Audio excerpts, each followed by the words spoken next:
On vous souhaite la bienvenue à ériclatour.com. Aujourd'hui, on reçoit l'un des auteurs, le Joannais, le chroniqueur automobile Jean-François Guay, qui a participé à nouveau, depuis près d'une vingtaine d'années maintenant, au Guide de l'auto. C'est la version 2022. Et on va parler de l'industrie de l'automobile et aussi de l'électrification des transports. C'est beaucoup à la mode en ce moment.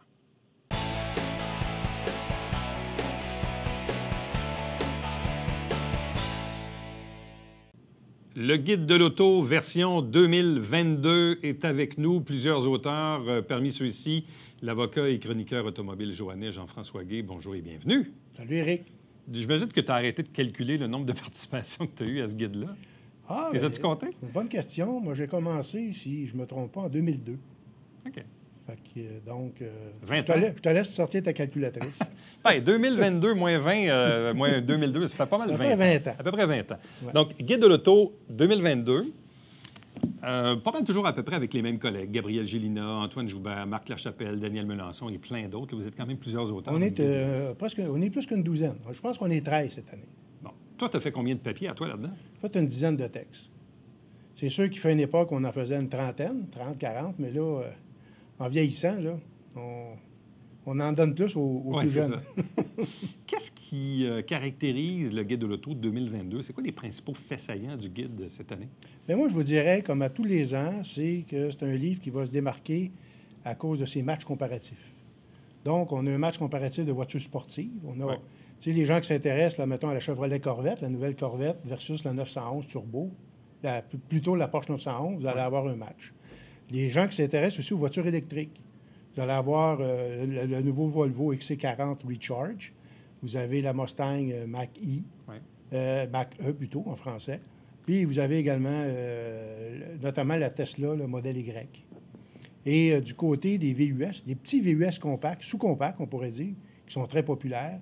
Je pense au Subaru Crosstrek, Mitsubishi RVR, Kia Seltos, tout ça. Bien là, vous avez un match comparatif qui a été réalisé en conditions hivernales. Parce que, tu sais, des fois, là, c'est l'ouvrage d'organiser ça.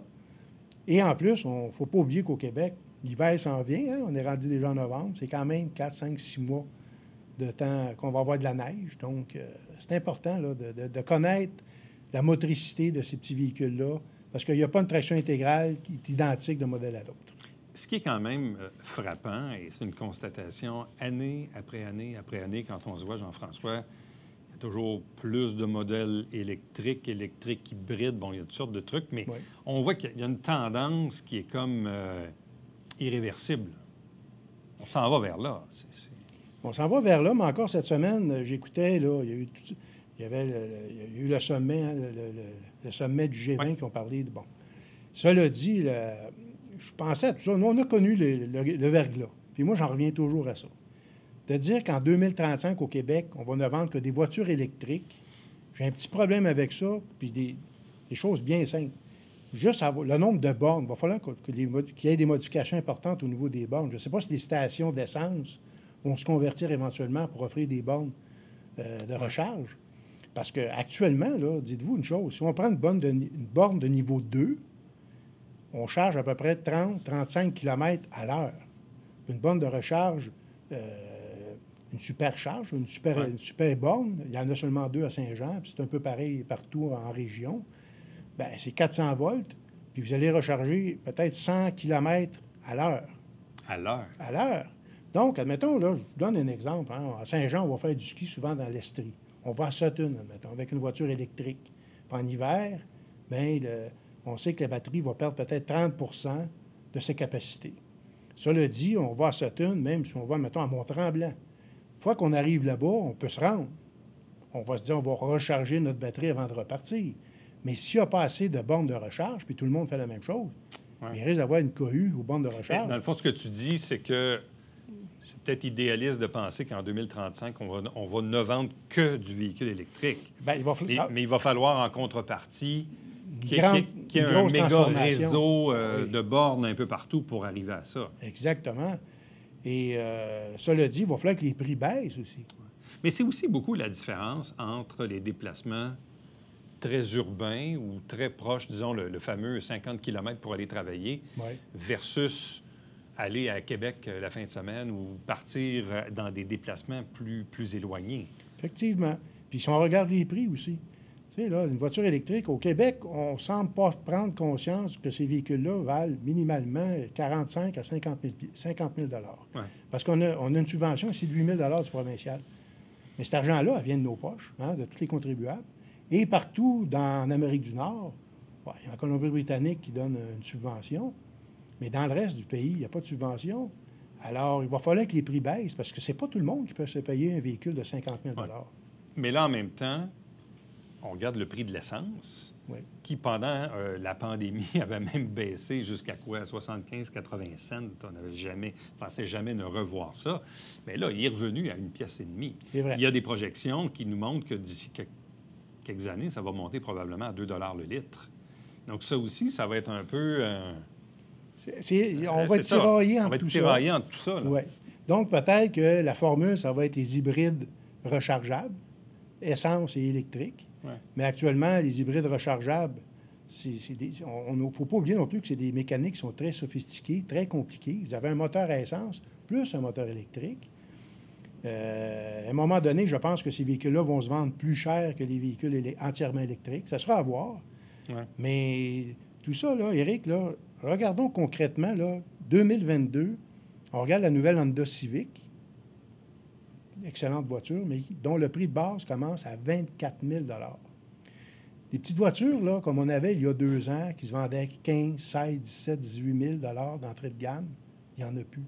C'est sûr que la pandémie joue un rôle là-dedans, mais la pandémie est peut-être là pour rester.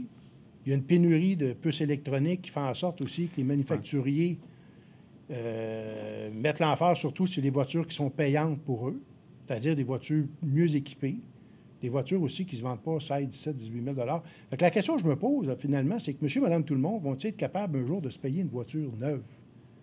Parce que là, la tendance actuelle, si on regarde 2021-2022, c'est une augmentation des prix, pas juste dans l'automobile, on s'entend, là, que ce soit la nourriture, même les pneus d'hiver aussi, les prix ont augmenté. Mais cela dit, il y a une transformation qui est en train de s'opérer, et puis on va voir où ça va nous mener.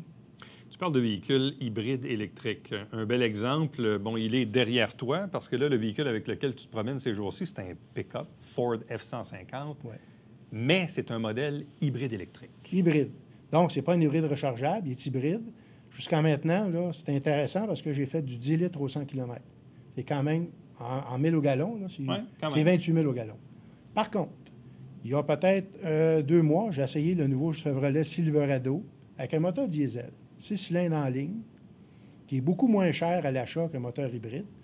On ne parle pas d'un gros V8, on parle d'un 6 cylindres, 3 litres turbo. J'ai fait du 8-9 litres au 100 km combiné.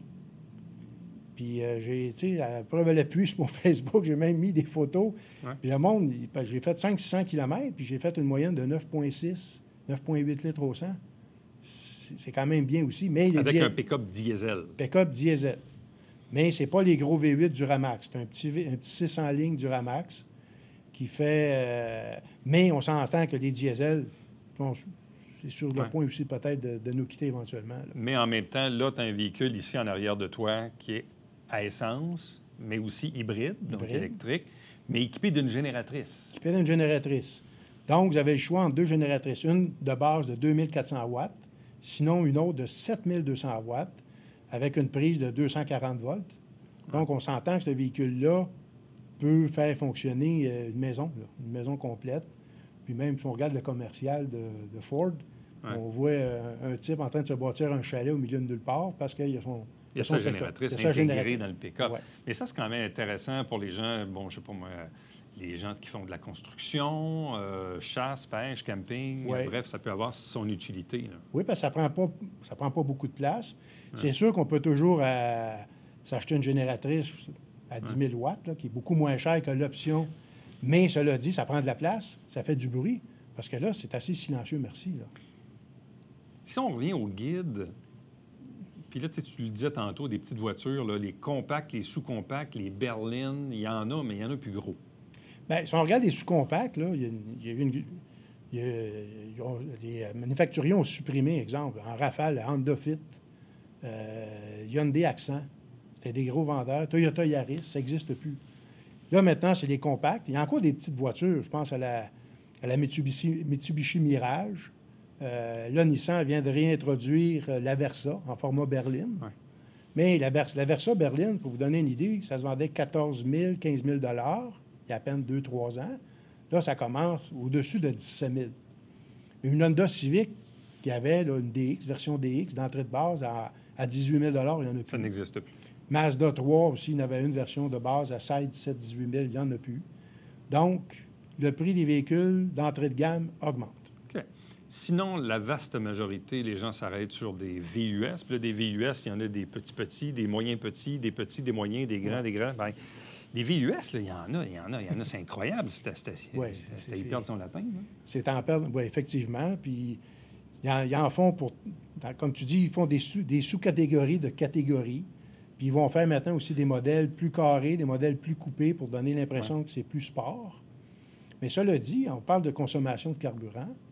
Bien, les VUS consomment plus d'essence que les voitures. Donc, si on prend une voiture compacte, une voiture sous-compacte versus VUS sous-compact, compact, bien, il y a quand même une bonne différence de consommation. Là, aujourd'hui, les familles, ils s'achètent quoi? Tu sais, dans le temps, ils s'achetaient le bon vieux Chrysler Auto-Caravane, Auto-Beaucoup. Ouais.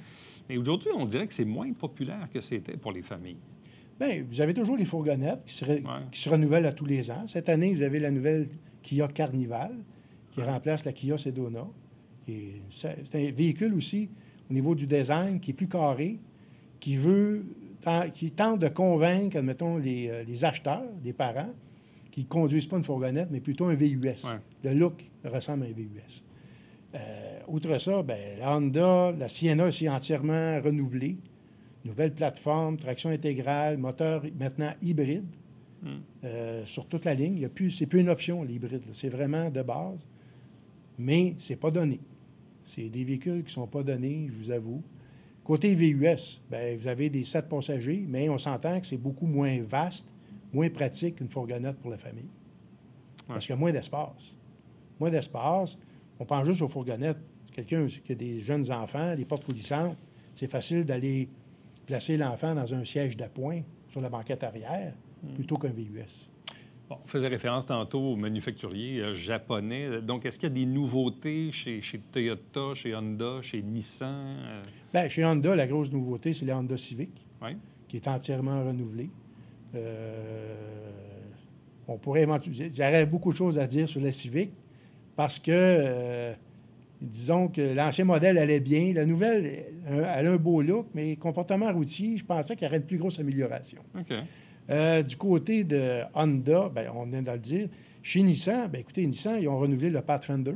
Oui, ils l'ont redessiné. Redessiné. C'est dû. Le petit Frontier aussi, la petite camionnette, que ça faisait presque 20 ans qu'il n'avait pas été renouvelé. Il y a un véhicule aussi qui s'en vient, là, c'est l'Aria, véhicule entièrement électrique. Vous avez le retour de la Nissan Z. Hein, c'est un icône, une voiture sport. Du côté de Mazda, eh bien, vous avez le MX-30, un petit véhicule électrique, dont l'autonomie dépasse à peine 200 km. Donc, il y a une possibilité là, qu'il y ait peut-être un petit moteur qui va servir un peu comme le BMW i3, un tout petit moteur, peut-être rotatif, qui pourrait servir de génératrice pour recharger la batterie au fur et à mesure, pour un prolongateur d'autonomie qu'on appelle. Chez Toyota? Chez Toyota, eh bien, vous avez le nouveau Tundra. Ça fait longtemps que Toyota parle de renouveler, de refondre sa camionnette. Là, c'est fait. Il n'y a plus de moteur V8 parce qu'il y avait un gros V8 5,7 litres qui consommait de façon épouvantable. Là, vous allez avoir deux V6. V6 3,5 litres, turbo. Puis vous allez avoir aussi le même moteur, mais avec une motorisation hybride. Donc, on sait que Toyota, c'est des spécialistes de l'hybridation. Donc, ils continuent dans cette foulée-là. Puis là, ils ont aussi le Corolla Cross, qui est un autre VUS. Oui, le Corolla Cross, moi, j'ai vu ça. Un autre VUS. Donc, il vient vraiment... Un dérivé d'une Corolla. Ben oui, puis non, mais c'est parce qu'il vient...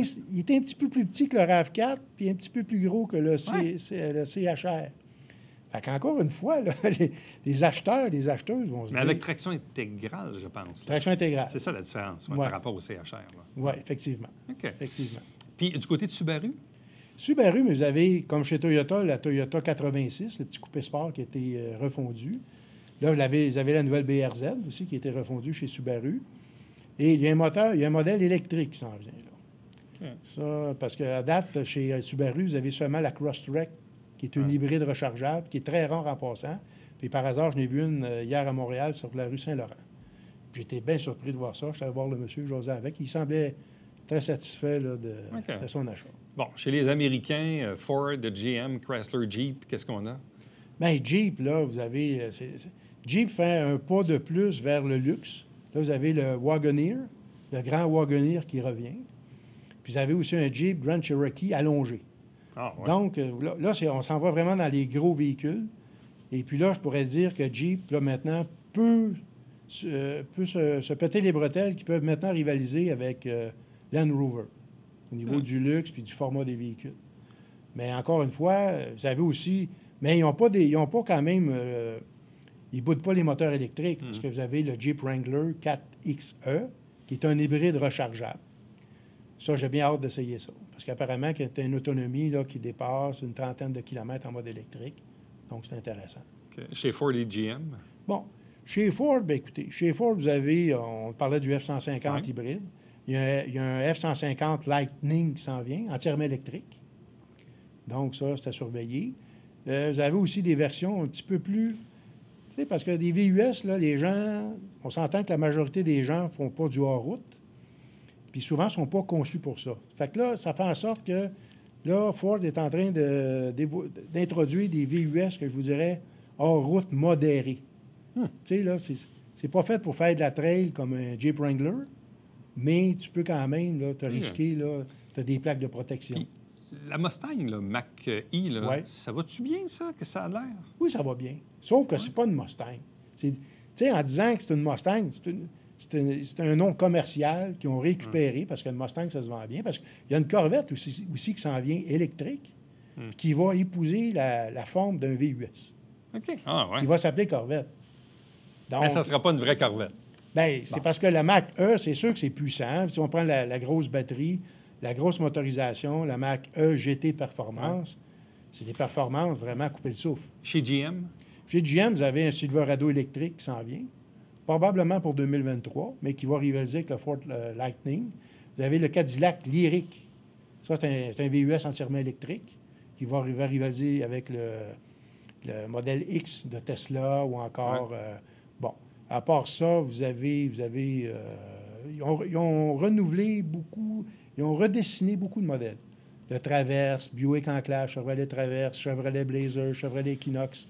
Ils ont fait des retouches là, esthétiques. Est-ce que je me trompe ou ce qu'on appelait la Volt ou la Bolt maintenant, quand je regarde dans mon entourage, il y en a beaucoup de gens qui se sont procurés ces véhicules-là. Effectivement.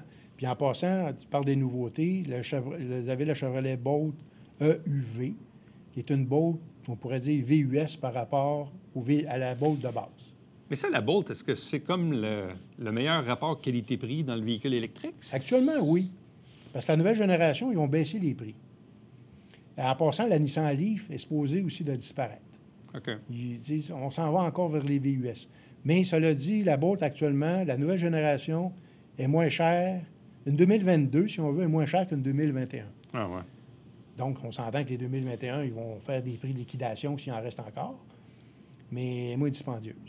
Chez nos amis coréens, Kia, Hyundai, avec le Palisade, puis le Telluride, puis écoute, ils ont fait des méga gros véhicules. Là. Ah, mais Kia, on le vend dans les voiles pour les voitures électriques. Ouais. Parce qu'en plus, la Niro, du Soul, là, vous avez le nouveau voyons, j'ai toujours de la misère avec l'appellation. EV6, je pense. Okay. On voit que c'est un VUS très futuriste au niveau du design, entièrement électrique, et qui est aussi... L'empattement est aussi long que le Kia Telluride, qui est le gros VUS de Kia.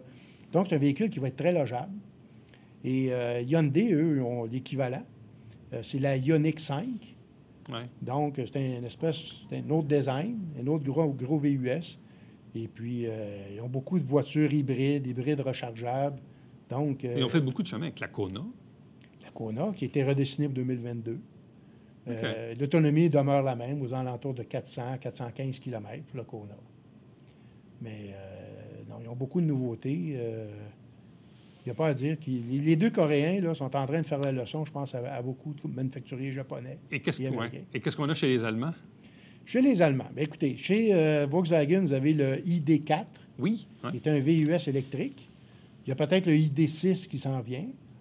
Là, il n'y a plus de Golf pour 2022. La Golf va tirer sa révérence de base. Par contre, vous allez avoir la Golf, la GTI, la Golf R qui reviennent.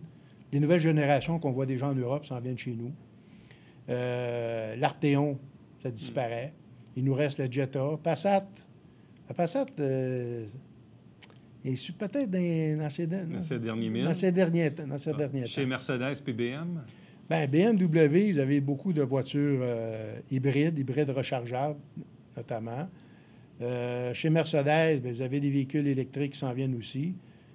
Audi, vous avez la Audi e-tron, qui est entièrement électrique.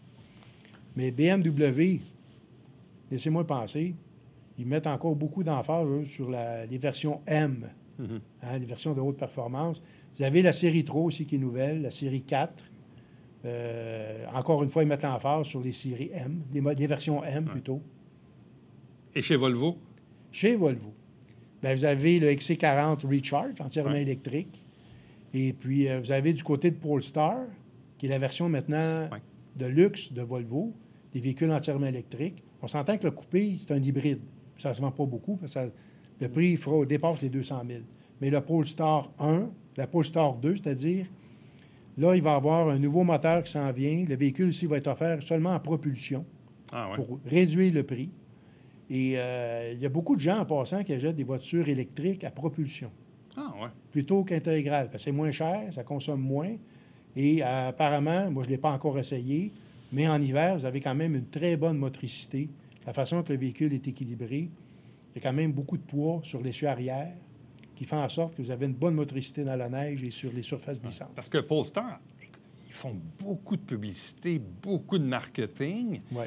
Bon, on comprend que Tesla est toujours un peu dans le portrait, mais Tesla ne fait pas tant de publicité. Non. Puis, vous savez, c'est la compagnie la mieux cotée en bourse. En tout cas. Mais Tesla, c'est une bébête à part, Tesla, comme son propriétaire, parce qu'on s'entend que là, actuellement, c'est le modèle 3 qui se vend, puis le modèle Y. Le Tesla S, les ventes diminuent, le modèle X aussi. Mais il n'y a pas de nouveauté qui s'en viennent là, sauf un Roadster qui s'en vient. Mais tu sais, je regarde ça, on vient de parler de beaucoup de marques, de modèles et tout ça, hybrides électriques et tout ça. Dans le fond, ce que ça montre, c'est que pour l'acheteur aujourd'hui, là, il n'y a comme pas le choix de s'acheter le guide. Il n'y a comme pas le choix de s'acheter le guide pour savoir. Honnêtement, il y a beaucoup de marques, il y a beaucoup de choix. Je trouve que les automobiles se complexifient beaucoup dans l'offre, puis là, laquelle est meilleure. Puis très difficile pour un acheteur aujourd'hui d'établir un rapport qualité-prix puis de comparer. Parce que je me dis des fois qu'il y a des affaires qui se comparent peut-être pas. C'est ça l'affaire. Bien, c'est sûr que quand moi, j'avais des conseils à donner aux gens, bon, première des choses, il faut regarder le prix. Il faut regarder aussi le service après-vente. On parlait de Tesla. Beaucoup de gens qui achètent des Tesla. Mais il faut être sûr qu'il y a un garage, que le service est correct dans la région où vous demeurez. Restez au fond d'un rang. Là, il faut y penser à ça. C'est pareil pour certains produits. Je pense à Land Rover, Jaguar. Il n'y a pas beaucoup de concessionnaires. En terminant, tu sais, les problèmes de puces qu'on avait, là, ça se règle-tu un peu, ça, ou pas? Ça se règle pas vraiment, parce que, tu sais, on ne se cachera pas qu'actuellement, il y a une guerre entre les États-Unis, les Américains et la Chine au niveau économique.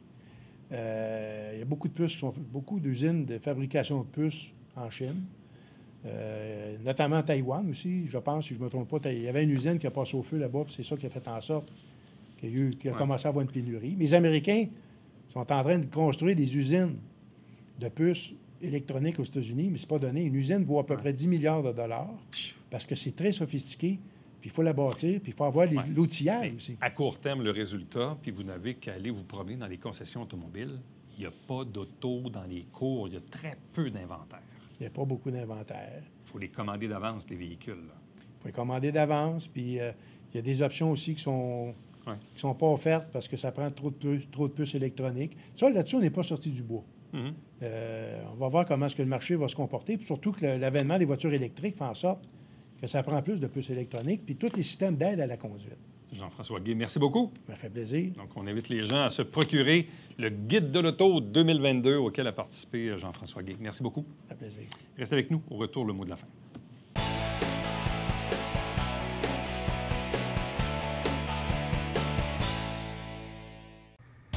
Salut, ici Alexandre Baudouin. Et François Trépanier. Hey François, nouvelle mairesse à Saint-Jean-sur-Richelieu. Absolument. Salutations à Mme Bouchard. Mais cette semaine, ouais. on parle de football avec le coach des Géants de Saint-Jean-sur-Richelieu, Jean-Philippe Bégin. Manquez pas ça.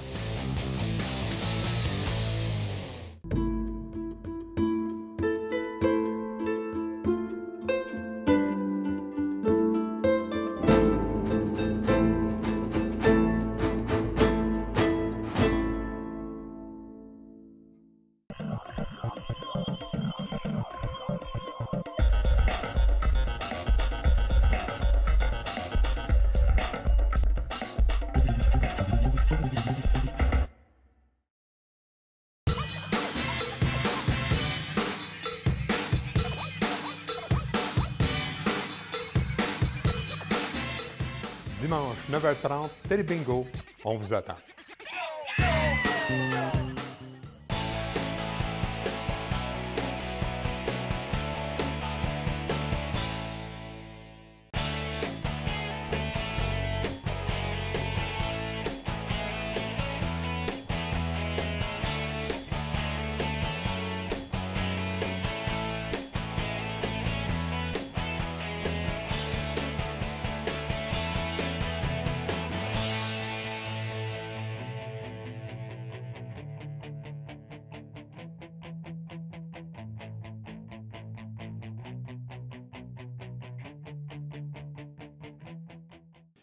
La prochaine collecte de sang à se tenir sur le territoire du Haut-Richelieu, c'est le 1er, le 2 et le 3 décembre au Carrefour Richelieu dans l'ancien Sears. Et c'est comme ça depuis le début de la pandémie. Pour donner de son sang, maintenant, on ne peut pas arriver là à la dernière minute. Il faut absolument s'inscrire à l'avance à cause de la COVID via l'adresse courriel qui est affichée actuellement à l'écran. N'oubliez pas que notre prochain rendez-vous, directauto.com, c'est bien sûr demain. Bye-bye.